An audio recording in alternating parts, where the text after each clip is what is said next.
pre simplicity me, I was overscheduled, overextended, in debt, always running late, and never really taking care of myself. I had way too many other things to think about, and I wanted to show up everywhere, and I wanted to prove to myself and everyone around me how I could do it all. And I never had this like epiphany, like, oh, maybe you should slow down or simplify, take it easy. Instead, got really sick and was diagnosed with multiple sclerosis in 2006. And that was my like real slap in the face. Like, you have to make some changes. Hi, everyone. And hi, Courtney Carver. Courtney is my special guest today. In this episode, we are really going to focus in on her newest book, which I have with me on video. If you're watching on video, it's called Gentle, Rest More, Stress Less, and Live the Life You Actually Want. I'm really excited about this conversation we're going to have, and really so excited to see you again, Courtney. Welcome to the show. Thank you. I'm excited too. I mean, we've been friends for a really long time and we've worked together and played together. And this is just so fun to be doing an episode for your pod. Yeah, you are a returning guest, so thank you for coming back. And we've known each other for a long time over different phases of our online life and our personal lives as It's true. well over the years. So good to see you again. I saw on social media a while back that you had written this book, and I contacted you and we made the plan to have you come onto the podcast. And then I just told you a few minutes ago that a few weeks ago, I picked up the book finally to get cracking and get reading with it. And it just was such a comfort to read your words right from the get-go, starting from the introduction, thinking, wow, how many people need this book right now? Could you explain to us the reasons you wrote this book and maybe what it means to you to be the messenger for this type of material? Well, I've been writing about how I've simplified my life and done everything from paying off debt to decluttering to moving to getting a new job, like just really overhauling my life. And it feels like I've kind of gone through these different layers of simplifying. And the whole like purpose behind me simplifying my life has always been my health and wanting to be more present, healthier, happier. And I realized after, I don't know, maybe kind of towards the middle of that journey that I was doing too much still. And I started to really look at that and look at rest and look at why rest was so hard for me and for a lot of people. I mean, so many people that I've talked to and worked with talk about how difficult it is to do nothing. They feel guilty when they don't get enough done. Their to-do lists are never ending. And I just remembered so many times in my life where I too felt guilty or lazy or like an underachiever for taking care of myself, essentially. Realizing that, I knew that I needed to write this book because, yes, simplicity will help you stress less, but the rest component is essential. And getting comfortable with the discomfort of doing less just really changes how you feel and how you sleep and how you talk to people and how you thrive in life. Thank you for explaining that. I find myself wondering, was there something that happened that signaled, oh, there's just another piece that's missing? Was there something in I don't think particular? so. I think it's just that there's like, as I've simplified, there's always something next to simplify, which surprises me. I was like, oh my gosh, I've been doing this for 3 years. I'm all done. And then life was like, oh no, we're not even close. So let's look at this. You are making me chuckle because I think we've both been online for a stretch of time. And the more you try to kind of maybe have a position or teach something online, the more you open up in terms of people's reactions to you and what you discover and then what you learn from your audience.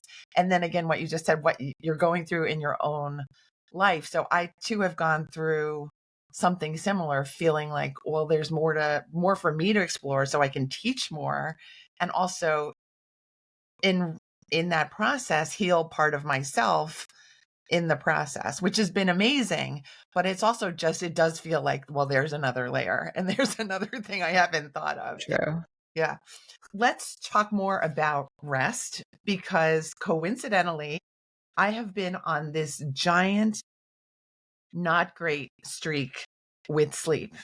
It's not me always, but it's definitely me periodically. And I have a feeling our talking about this and my revealing this is going to help someone who's listening to us now. There's been so much baseball, the World Series, last night's New York City mayoral election, some sport, some TikTok that I feel like I need to produce, whatnot. And then it ends up just getting later and later and later. And I have wanted to curb it back, but it just feels like, well, here we go again. I'm finding it's this crazy hour again. It's not out of pressure, seemingly. It feels to me at the time like it's joy, but it ends up in the end not feeling great, because of course the morning after I'm thinking, what just happened again? So can we talk about this topic of sleep, rest, and decision making around sleep? Yes. So this is all tied to the always feeling like you have to do more, even if it's not pressure. It's like this internal message that's like, you can stay up and do one more thing at least, just one more thing. We'll just get one more thing done today. And then throw in like the excitement of whatever it is that you're interested in, and that might keep you up later. For me, and what I try to help people that I work with consider is that sleep really has to come first. And there's different phases of life where that's harder than others. If you've just had a baby, that's going to be really complicated. If you are having difficult symptoms in perimenopause or menopause, that's going to be challenging.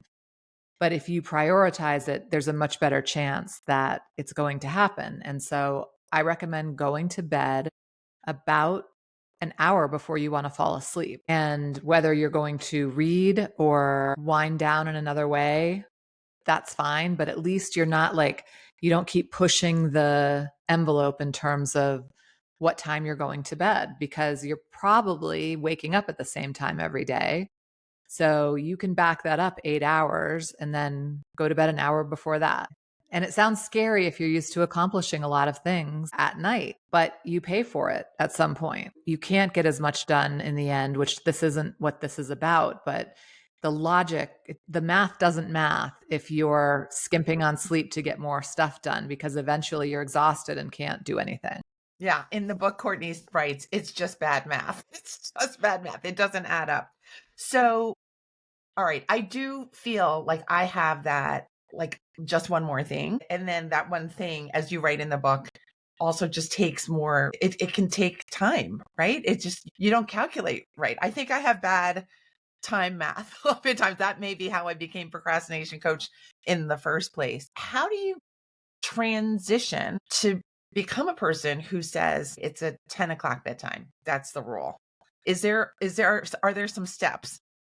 Well, first and foremost, you have to start caring less about everything, because chances are you care about too much. And we think, I mean, especially because of social media, that we're supposed to care about literally everything. And that reduces our impact, our action, our interest in the very few things that we can actually care about. So it's about saying, maybe like, I can't care about baseball this year, and maybe that's not the thing for you not to care about, but for some people it will have to be like, I can't care about this for the next 60 days until I start sleeping regularly. And then I can see how much capacity I actually have. Because just because you're not busy or you don't have appointments all day long, that doesn't mean you have the capacity to care and pay attention to all the things you're paying attention to. And sometimes it's the good things too that you have to say, I don't care. I just don't care. All I care about is sleep, exercise, work, family. Maybe not in that order, but maybe those are the only things at first. And then you have to look at how you're really spending your time during the day. Like, where is all of that time, energy, attention going? I recently took a month with Instagram off my phone. And wow, I thought that I wasn't spending a lot of time on Instagram, but I definitely was. It's not just the time, it's that your attention is going to all these little different places and you're just scattering yourself all over the place and it doesn't work. And we're all So, there. yeah, We're all care playing. less and set a bedtime, Yeah. like an adult bedtime, and then honor the bedtime. So, I mean, I go to bed at 8:30 at night and I'm usually asleep by 9:15, sometimes 9:30. And I know I'm going to wake up between 5 and 5:30. And so if I stay up until midnight, I'm still going to wake up between 5 and 5:30. So I don't want to risk that. And occasionally something will happen where that has to happen, but more often than not, no. So, okay. So a lot of people who are listening to this have not read your book and do not have a friendship and know a lot of your backstory. Could you describe the pre-gentle Courtney, what your routine was like, the pressure you felt maybe inside to perform that part of your life? Oh my gosh, like pre simplicity me, I was overscheduled, overextended, in debt, always running late, and never really taking care of myself. Like that was selfish if I was going to put myself first. I had way too many other things to think about, and I wanted to show up everywhere, and I wanted to prove to myself and everyone around me how I could do it all. And even though I don't think I thought that then, looking back, I can see that's what was happening. I was really on a mission to be like, oh, yeah, I can do it. I can volunteer here. I can work a full time job with ridiculous deadlines. I can get my daughter to school on time. I can also make dinner and like just on and on and on. And I never had this like epiphany like, oh, maybe you should slow down or simplify or take it easy. Instead, got really sick and was diagnosed with multiple sclerosis in 2006. And that was my like real slap in the face. Like, you have to make some changes. This isn't going to work if you don't feel well and if you are dealing with an often progressive chronic illness. And so that just really started everything for me. And I still then didn't think I have to simplify. I just thought after doing a lot of research that I had to reduce some stress. And I didn't know what that would look like. But as it turns out, my life was just really a ball of stress and I had to undo it all.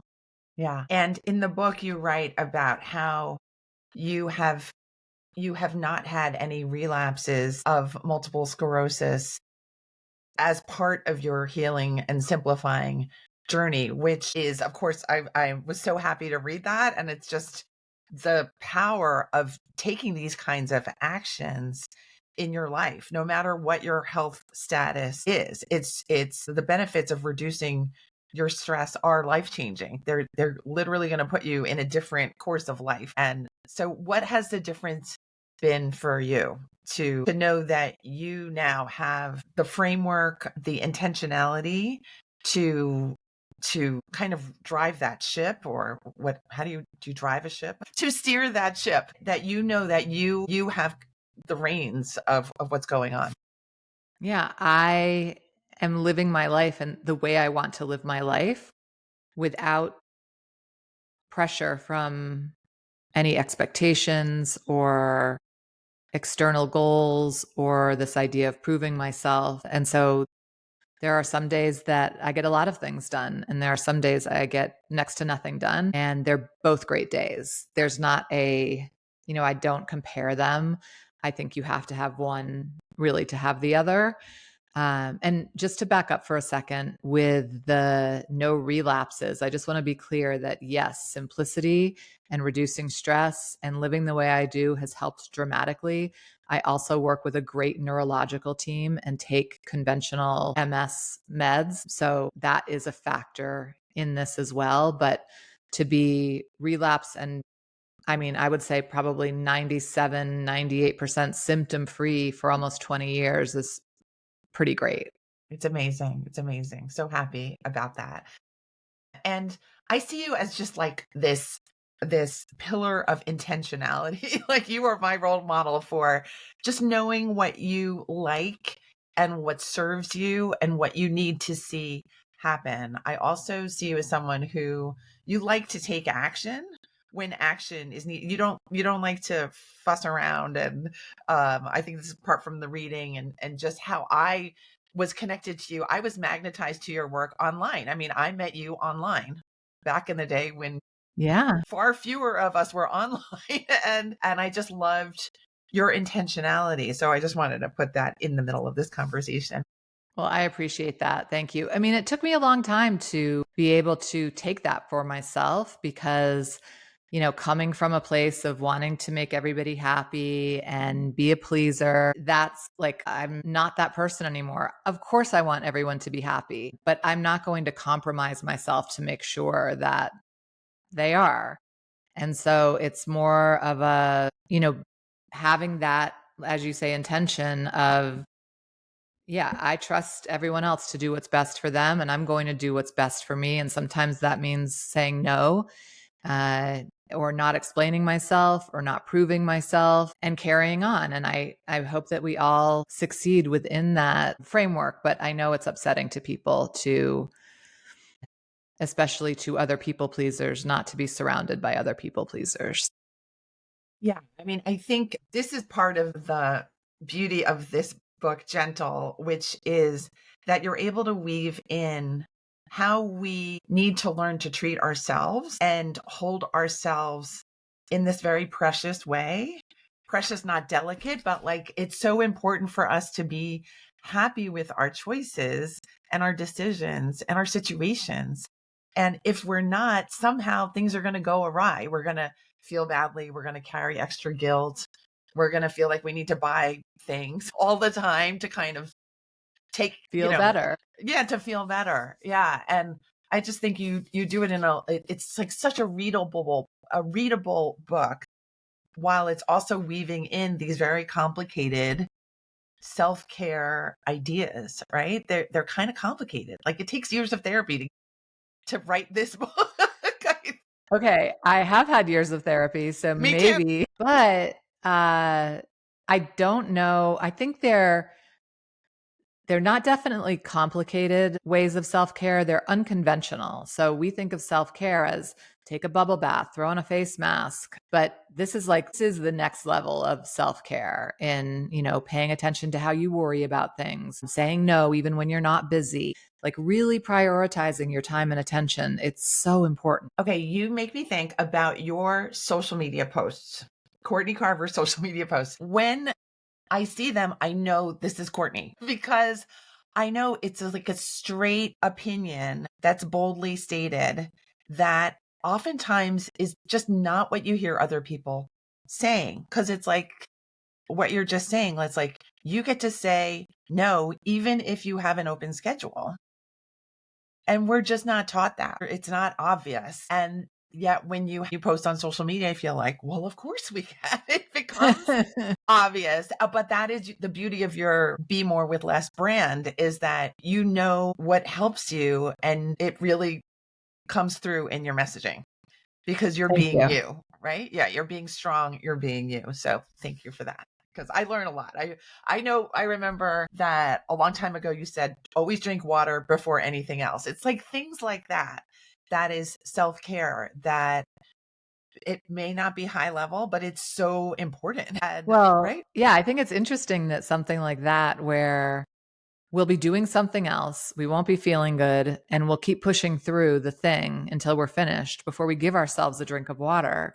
And at some point, it kind of dawned on me like, oh my gosh, like I am a grown person. I can drink water anytime I want. I don't have to push through, actually, at least not in this moment. Like, I don't have to finish this blog post or finish watching Instagram or whatever we're doing, that we won't stop and have some water or take a walk or lay down or whatever, count to 10. Why do we withhold that from ourselves? It's so punishing, I think.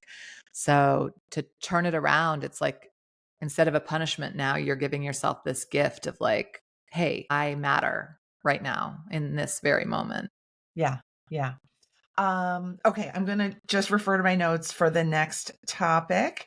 And I'm going to say, let's talk about the art of underreacting.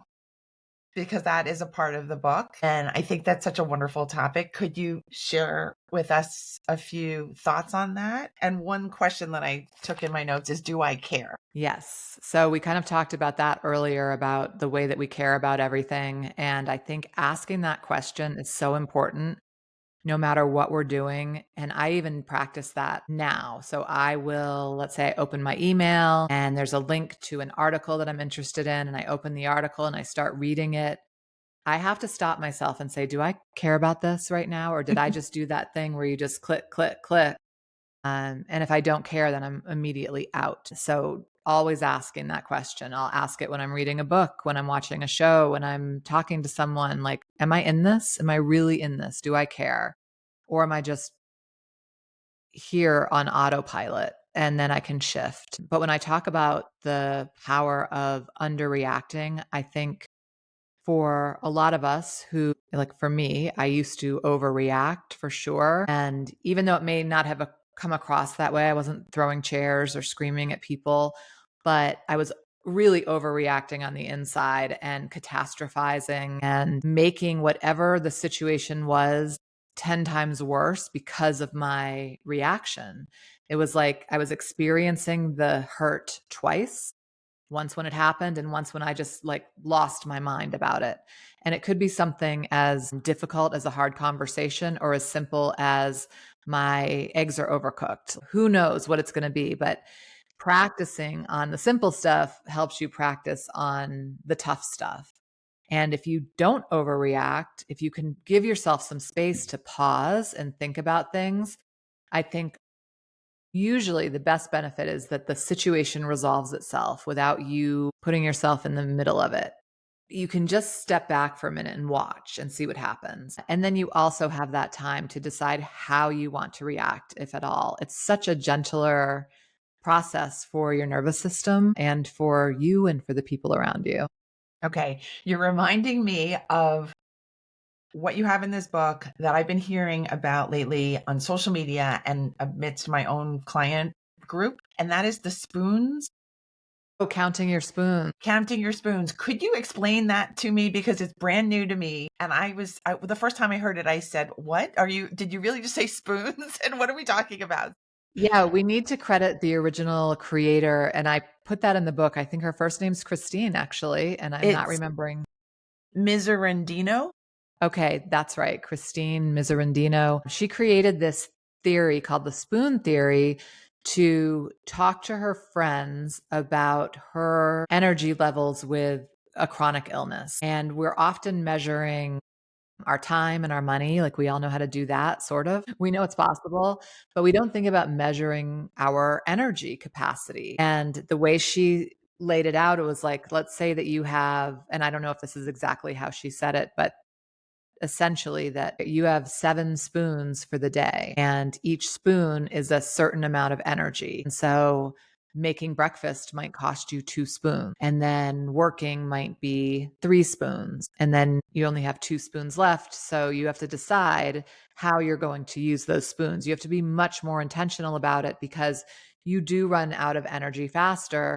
And I agree. And I think even without chronic illness, we could all benefit from giving a little more attention to how we send our energy out and how we conserve it and how we renew it. Because if we don't, then we're just running on empty. And all of us have done that. And it's the worst. It just feels terrible.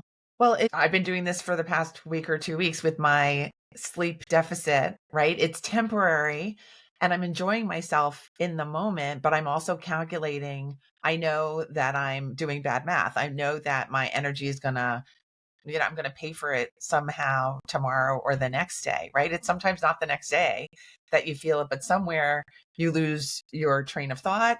You can't find the word all of a sudden. And it's because of this bad math that we've been talking about. It's true. So thank you for explaining more about the spoon theory. And can you now tell us about the work you do with your community in the simplicity space and in other places, if I don't know the other spaces, and your goals there and what you've learned from working with your own community? Sure. So I write regularly on my blog, bemorewithless.com, and have been since 2010, very consistently. And then I have a membership program called the Simplicity Space, where you've actually come in and worked with our group several times. We love you. Thank you for doing that. I love the space. Thank you. And it's a combination of a community in Mighty Networks along with live declutter hours and live gatherings that are sometimes guest hosted. And then we also have some content in there, like a simplicity course and other things that people use to really take their own simplicity journey. And what I love about it is that some people are working on simplifying their clutter. Some people are working on simplifying their schedule. Some people are simplifying their career path. It's really a personal journey, but we all have the same intention behind it. And the group itself, we've been doing this now for like 5.5 years, and it is just the kindest, most thoughtful group of people, mostly women. The way that they support each other and the lack of judgment, like I've just really never seen anything like it. I'm always so honored to be a part of their experience. So yeah, that's that. And then I recently started writing on Substack a little bit, and I'm really loving that platform and thinking that it might be like the long-term alternative to social media, actually. But it's still a big experiment, as is my work all the time. Great. Could you explain, just for my personal interest, if I may, the Substack, like what is exciting about it for you? Yeah, it feels like the early days of blogging where it's very easy to connect with people, and it's a nice, like, clean platform that they've created that you can easily modify. You can build a paid subscribership where you can offer not only written content, but audio. Some people do podcasts. Really, I think the sky's the limit. Like I've only just started and I'm just beginning to scratch the surface. But for the most part, it's just this like really gentle, quiet corner of the internet so far for me, which I Okay. really like. And so it is just a little something different. And I'm really curious about it. Are you Be More with Less over there as well? I'm not. I'm actually Courtney Carver, and the space that I created is called Little Saturday. And so I publish on Wednesday and Saturdays, and then a monthly letter and declutter challenge. Okay, terrific. Thank you for Yeah. describing that. I'm Thanks glad for you're asking. excited about that. Terrific. Okay, I know that when I got your information for today's episode, you had mentioned a free download for people. Yes. Yeah. So I have a kind of a quick simplicity guide that gives you 25 ideas to simplify in 10 minutes or less. And it just really helps people take action without getting overwhelmed, because whether you're starting to simplify for the first time or the 50th time, that beginning is always can be a little overwhelming because you're like, where do I start? There's so many different places. And so I think this really helps break it down and make it a little simpler for people. So, yes, I sent a link to you for that people can click on and they'll get the Okay. free guide.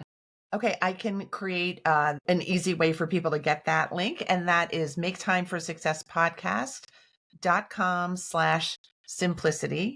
Again, it's maketimeforsuccesspodcast.com/simplicity. I want to make sure that everyone who's interested in what Courtney is teaching and representing and modeling for us, that you stay in touch with Courtney, get on that Substack, and just keep learning from Courtney, because she's a great mentor and person to learn from. So thank you, Oh, Courtney. thank you. I feel the For, same about you. I mean, thank you, thank you. You've been a yes, great supporter of my work from the beginning, literally from the beginning. Courtney was there at the beginning for me. So thank you, Courtney.